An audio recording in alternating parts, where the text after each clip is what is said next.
উচ্চ বংশে জন্ম লাভ করিলে কি হবে?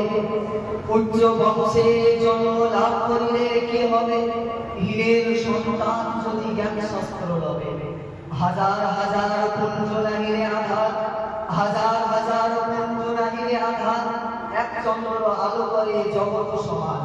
আলহামদুলিল্লাহ, আলহামদুলিল্লাহ আল-কাদিরুল জাব্বার, والصلاة والسلام على رسول الله المختار وعلى آله الأطهار وأصحابه الأخيار. أما بعد، أعوذ بالله من الشيطان الرجيم. بسم الله الرحمن الرحيم. إنما يخشى الله من عباده العلماء. صدق الله مولانا العظيم. قال النبي صلى الله عليه وسلم: العلماء ورثة الأنبياء، أو كما قال عليه السلام. সুবহানে সর্বপ্রকার প্রশংসা করিত হোক সেই মহান সত্তার, যাহার উদ্দেশ্যে নিয়ন্ত্রে নিয়ন্ত্রিত সমগ্র সৃষ্টি জীব, সমগ্র সৃষ্টি জাহান জাহান করে সকলে ভক্তিপূর্ণ কণ্ঠে বলে উঠি আলহামদুলিল্লাহ।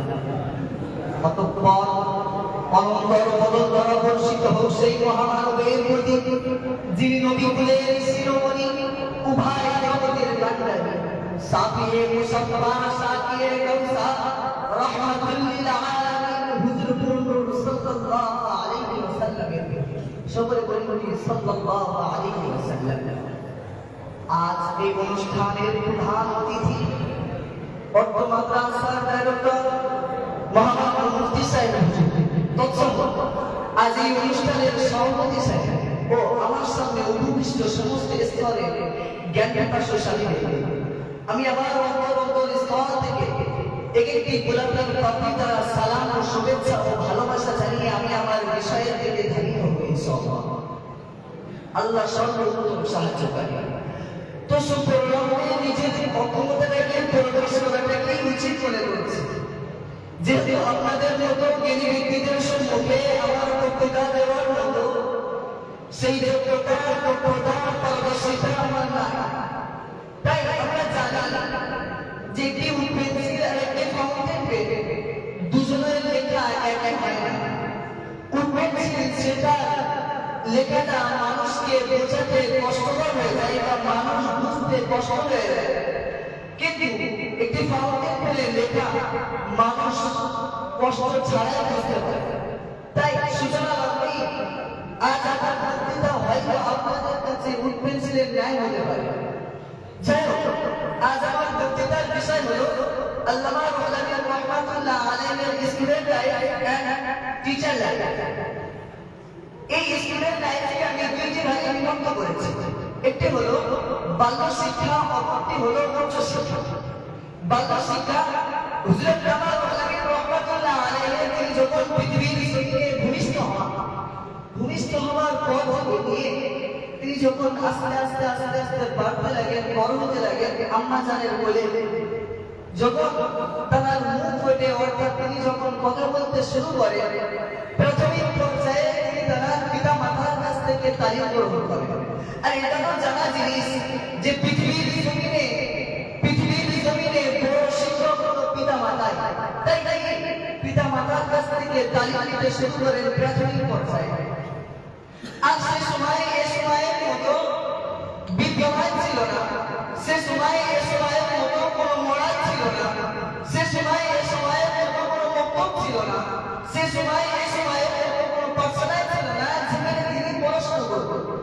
তারপরে আপনার পিতা মাতাও উচ্চ শিক্ষায় শিক্ষিত ছিলেন না যে তাকে শিক্ষিত করে, কিন্তু তার পিতা মাতা ছিল একজন ধর্মবিধি এবং পরিবেশ। তিনি যখন প্রাথমিক পর্যায়ে তার কাছে বর্ণ পরিচয় করিয়ে দেওয়া হয়, হুজুর আল্লামা মাওলানা রহমাতুল্লাহ আলাইহি তিনি অন্যদের থেকে ভিন্ন ছিলেন। কেমন? হুজুর আল্লামা মাওলানা রহমাতুল্লাহ আলাইহি তিনি বই থেকে শেষ হয়ে যাওয়ার পূর্বেই তিনি বইকে সমাপ্ত করতেন। আর অন্যান্য বাচ্চারা তারা বই থেকে শেষ হয়ে যেত কিন্তু পড়া শেষ হতো না। হুজুর আল্লামা মাওলানা রহমাতুল্লাহ আলাইহি এই মেধা এবং উজ্জ্বল প্রতিভা দেখে তার পিতা মাতা আল্লাহ পাকের শাহী দরবারে হাত তুলে উনাজারি করল, রব্বুল আলামিন আমি আমার ভাবি পৃথিবীর কোনো কাজ করব না, আমি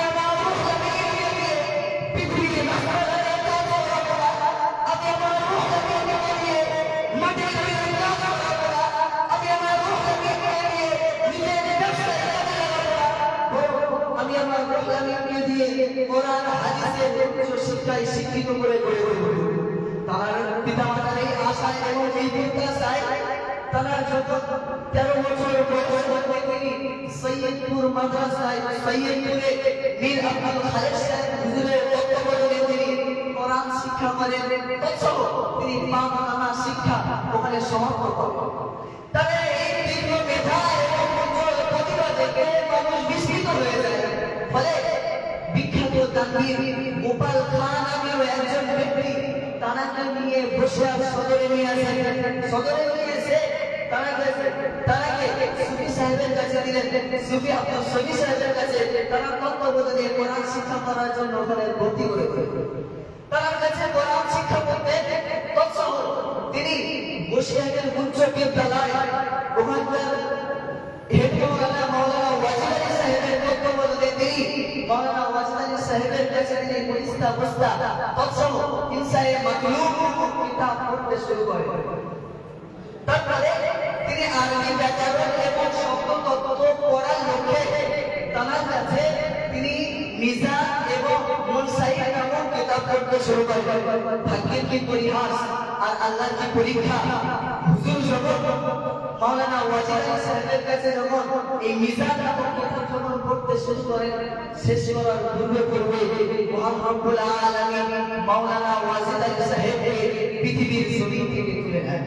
এর ফলে তাদের এই আরবি শিক্ষার পথ অবরোধ হয়ে যায়। কিন্তু কোথায় আছে যে এক পথ বন্ধ হলেও হাজারো পথ খোলা আছে।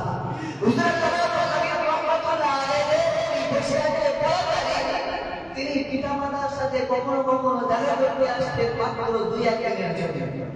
তো সেই সময় এই সময়ের মতো এত যানবাহনের ব্যবস্থা ছিল না। ফলে তিনি পায়ে হাঁটা চলা করে আসা যাওয়া করতেন, পায়ে আসা যাওয়া করতেন। তো যখন হুজুর আসা যাওয়া করতেন, মাঝে যখন ক্লান্ত হয়ে পড়তেন, একদিনের ঘটনা হুজুর রহমাতুল্লাহ আলাইহির বৈশাখের সন্নিকটে শান্তপুরের ধারে একটি গাছপালায় তিনি তন্দ্রাচ্ছন্ন হন। ফলে তিনি বর্ণনা করছেন যে আমি যেন দেখতে পাচ্ছি যে একজন ব্যক্তি এসে আমাকে বললো, বাবা আমার মুখটাকে খুলে।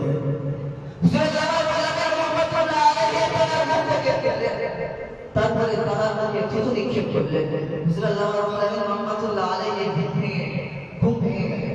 তারপরে থেকে তিনি বলছেন 2 দিন যাবত আমার মুখ থেকে মিশকে আমাদের ঘ্রাণ আসছে। সুবহানাল্লাহ হবে না? তো একটা শব্দ গেছে যে আল্লাহ তো হযরত খিজির আলাইহিস সালাম ওয়াসাল্লামের ইলমে লাদুন্নির বীজ বপন। সুবহানাল্লাহ হবে না? তো এটা ছিল তার বাল্য শিক্ষা। তৎসহ তিনি যখন উচ্চ শিক্ষা এরপরে তিনি সুফি সাহেবের কাছে প্রায় 2 বছর পড়ার তত্ত্বাবধানে ছিলেন। সুফি সাহেব তার এই তীক্ষ্ণ মেধা এবং উজ্জ্বল প্রতিভা এবং মনোমুগ্ধকর আচরণে তিনি মুগ্ধ হয়ে তিনি ভাবলেন যে এই রত্নকে যত্ন নিতে পারলে একদিন মুক্তাকে পরিণত হবে। হুজুরের আশায় তিনি তার পিতার কাছে মুন্সি জমিরুদ্দিন গাজীকে প্রস্তাব দিলেন যে আমি আপনার ছেলেকে কলকাতা ইউনিভার্সিটিতে ভর্তি করতে চাই। তো হুজুরের পিতা বললেন, এটা কিভাবে সম্ভব? যে তুমি একজন ছাত্র মানুষ, আমি কিভাবে তার পেছনে খরচা করব? তখন হুজুর রহমাতুল্লাহ আলাইহি তিনি ছাত্রত্ব বলেছিলেন সুফি সাহেব তার পিতাকে বললেন, বাবা তুমি আল্লাহর উপরে পূর্ণ আস্থা রেখে আল্লাহর উপরে তাওয়াক্কুল করে চেষ্টা করতে শুরু করেন। তারপরে তিনি তার কথায় রাজি হয়ে তিনি তার ছেলেকে মাসে 10টি করে টাকা দেওয়ার দাবি রেখে তিনি তার কলকাতায় নিয়ে যান। কলকাতায় ইউনিভার্সিটিতে যখন তাকে ভর্তি করা হয়, সেই সময় 62 বছরের আর 6 মাস বাকি ছিল। যখন হুজুর রহমাতুল্লাহ আলাইহি ওই 6 মাস বাকি থাকা অবস্থায় তিনি ওই আলিয়া ইউনিভার্সিটিতে ভর্তি হলেন। তৎসহ তিনি গুটি বসন্ত রোগের মতো একটি মারাত্মক রোগে তিনি আক্রান্ত হন। ফলে তিনি বাৎসরিক পরীক্ষাও দিতে পারেন। তো হুজুর আলিয়া বিশ্ববিদ্যালয়ের শিক্ষক মন্ডলীরা তারা হুজুর রহমাতুল্লাহ আলাইহির এই তীব্র মেধা এবং উজ্জ্বল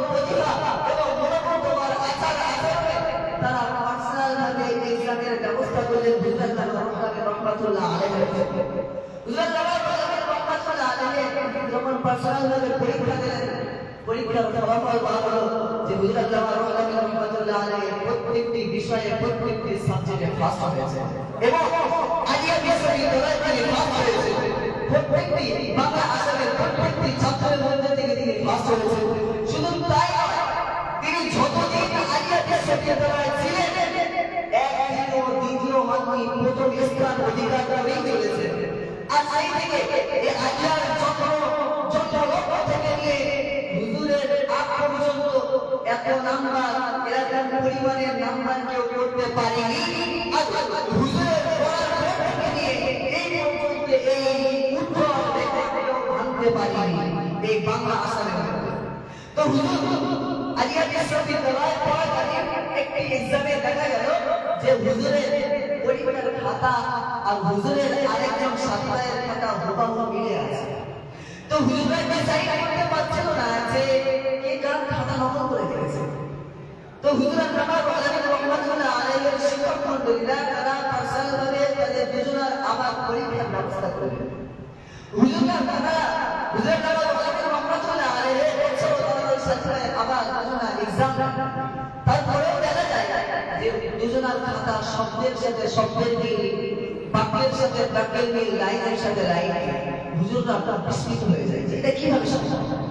তখন হুজুর আল্লামা রুহুল আমিন রাহমাতুল্লাহ আলাইহি তিনি তার হিকমত ব্যবহার করেছিলেন। আলিয়া বিশ্ববিদ্যালয়ের সমস্ত শিক্ষকের কাছে গিয়ে বললেন, হুজুর আমাদের যদি তাফসীরের বিষয়টা পরীক্ষা নেওয়া হয় তাহলে খুব ভালো হতো। আর তাফসীরের বিষয়ের মধ্যে থেকে শুধুমাত্র কোরআনের একটি আয়াতই তাফসীর নেওয়া হোক, সেটা হলো আয়াতুল কুরসি। এই আয়াতুল কুরসি নেওয়া হোক। তো শিক্ষক মণ্ডলীরা তাদের কথায় রাজি হয়ে তারা ওই সাথী ভাইয়ের কাছে প্রস্তাব দিলেন। সাথী ভাইকে বলল, আমি হাজারো প্রশ্নের জবাব দিতে রাজি আছি, একটি নয় দুইটি নয় হাজার হাজার প্রশ্নের জবাব দিতে রাজি আছি, কিন্তু ওই আয়াতের তাফসীর লিখতে আমি রাজি নই।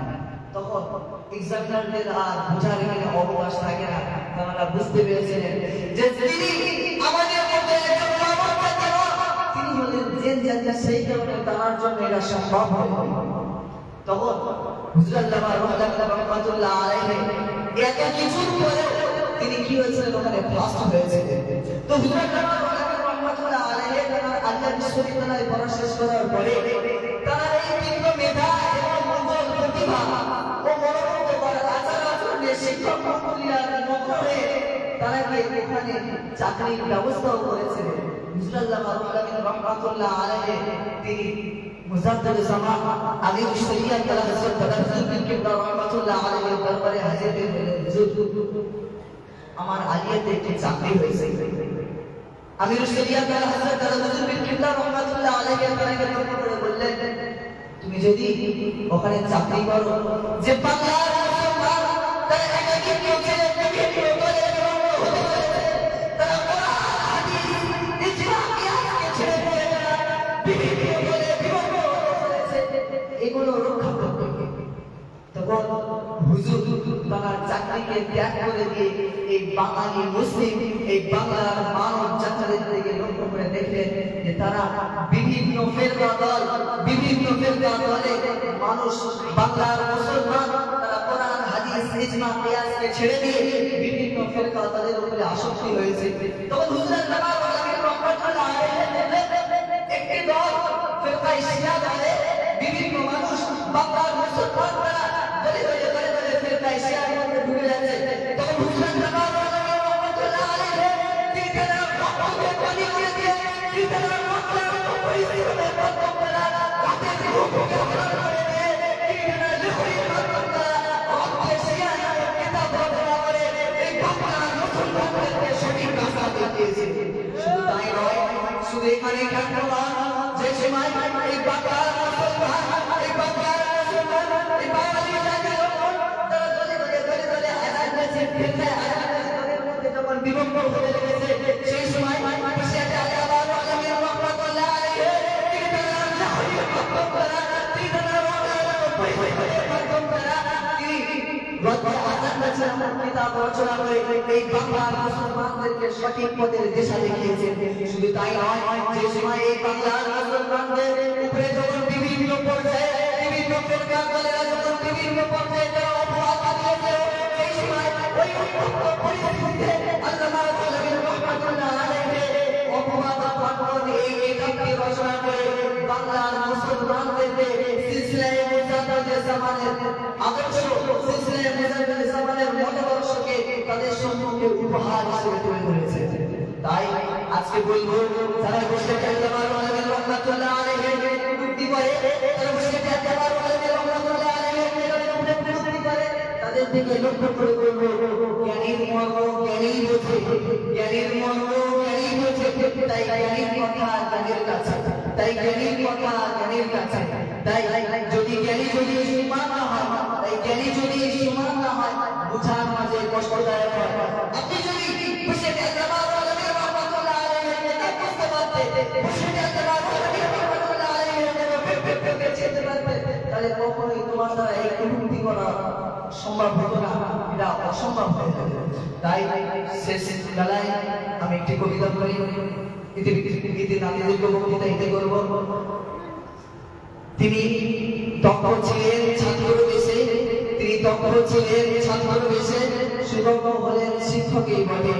এমন জীবন করেছে গঠন, এমন জীবন করেছে গঠন পীর মুরিদের কাছে। ওয়া আখিরু দাওয়ানা আলহামদুলিল্লাহি রাব্বিল আলামিন। আসসালামু আলাইকুম ওয়া রাহমাতুল্লাহ।